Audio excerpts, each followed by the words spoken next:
الحمد لله رب العالمين، والصلاة والسلام على أشرف المرسلين وعلى آله الطيبين وأصحابه الطاهرين والمؤمنين والمسلمين كلهم أجمعين، أما بعد. قال الله سبحانه وتعالى في كلامه القديم: أعوذ بالله من الشيطان الرجيم، بسم الله الرحمن الرحيم. يا أيها الذين آمنوا لا تكونوا كالذين آذوا موسى فبرأه الله مما قالوا وكان عند الله وجيها. آمنا بالله صدق الله مولانا العظيم. கண்ணியத்திற்கும் மிகுந்த மரியாதைக்கும் உரித்தான மேலான பெரியவர்களே, பாசத்திற்குரிய சகோதரர்களே, கண்மணி நாயகம் ஸல்லல்லாஹு அலைஹி வஸல்லம் அவர்களின் கண்ணியமான உம்மத்துமார்களே, இன்று ஓதிய சுபகிலே ஓதிய வசனங்களில் பெரும்பாலான ஆயத்துகளில் அல்லாஹ் ரப்பல் ஆலமீன் நமது நாயகம் ஸல்லல்லாஹு அலைஹி வஸல்லம் அவர்களுடன் நாம் நடந்து கொள்ள வேண்டிய ஒழுக்கமான நடைமுறைகளை பற்றி அல்லாஹ் பேசுகிறார். அற்புதமான பல வசனங்கள். ஒரு வசனத்தில் அல்லாஹ் சொல்லுகிற போது, பெருமானார் ஸல்லல்லாஹு அலைஹி வஸல்லம் அவர்கள் உங்களை விருந்திற்கு அழைத்தால், அவர் வீட்டிற்கு நீங்கள் விருந்துக்கு போனார், உணவு தயாராகும் முன்பு அங்கே சென்று அமர்ந்திருக்காதீர்கள், உணவு உண்ட பின்பு அங்கே அமர்ந்து பேசிக் கொண்டிருக்காதீர்கள், உங்களை அவர்கள் வெளியிலே போக சொல்ல வெட்கப்படுவார்கள், அல்லாஹ் வெட்கப்படுவதில்லை. அங்கே நீங்கள் உணவு உண்டு முடித்து விட்டால் உடனே வெளியிலே வந்து விடுங்கள். அல்லாஹ்வுடைய ரசூலை நீங்கள் நோவினைப்படுத்துவது என்பது உங்களுக்கு அனுமதி இல்லை என்று அல்லாஹ் ஒரு வசனத்தில் பேசுகிறார். இன்னொரு வசனத்தில் மாணவியின் மீது அல்லாஹ்வும் மலக்குமார்களும் ஸலவாத்து சொல்கிறார்கள், முஃமின்களே நீங்களும் ஸலவாத்தும் ஸலாமும் சொல்லுங்கள் என்று நம்மை பார்த்து பெருமானாரின் மீது ஸலவாத் அதிகம் சொல்வதை அல்லாஹ் நமக்கு தூண்டுகிறார். அது ஒரு தனி சப்ஜெக்ட். மாணவியின் மீது ஸலவாத்தை நாம் எவ்வளவு அதிகமாக ஓதுகிறோமோ அவ்வளவு பெரும்பாக்கியங்கள் அடைவோம் என்பது தனி சப்ஜெக்ட். ஆனால் இங்கு ஓதிய வசனத்தில் அதுவும் வந்தது. இன்னல்லாஹ வ மலாயிகத்துஹு யுஸல்லூன அலன் நபி.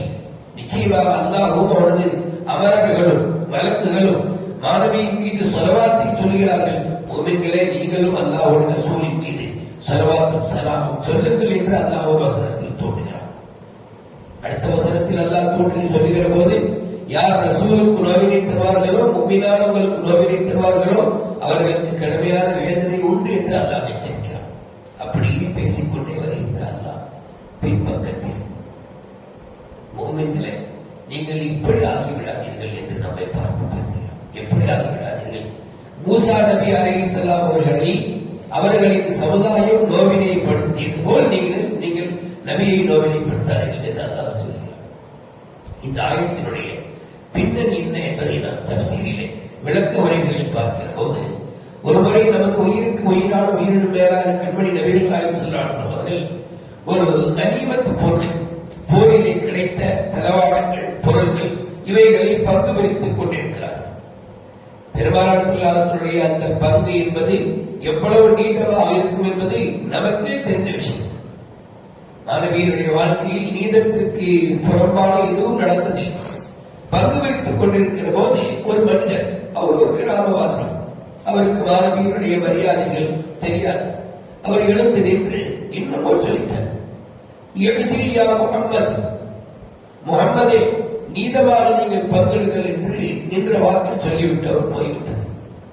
நபி ஸல்லல்லாஹு அலைஹி வஸல்லம் சொன்னாங்க, இந்த போகிறாங்க, இவர் இஸ்லாத்தினுடைய மதிப்பை, மரியாதையை, நபியினுடைய கண்ணியத்தை தெரியாத மனிதர். இவருடைய அந்த சந்ததியில சிலர் உருவாகுவார்கள், அவர்கள் தீனை விட்டு வெகு சீக்கிரமாக வெளியாகுவார்கள் என்று நபி ஸல்லல்லாஹு அலைஹி வஸல்லம் அந்த போற நபரை பார்த்து சொன்னார். அப்ப நபி ஸல்லல்லாஹு அலைஹி வஸல்லம் சொன்னாங்க, இதுவெல்லாம் பரவாயில்லை, அதாவது இவர்கள் என்னை பார்த்து சொன்ன அந்த வார்த்தை. அப்ப நபி அவங்க சொல்லவும் செஞ்சார், இல்லம் அஹ்தில் ஃபமை யஹ்தில், நான் நீதமாக நடக்காவிட்டால் வேறு யார் நீதமாக நடப்பார்கள்? நான் தானே இந்த உம்மத்திற்கான முன்மாதிரி தலைவன். நான் நீதமாக நடக்காவிட்டால் எப்படி என்னுடைய உம்மத்தில் மற்றவர்கள் நீதமாக நடப்பார்கள் என்ற அந்த இடத்தில் கேட்டதாகவும் ஆகிய சில தஃசீரிலே காண கிடைக்கும்.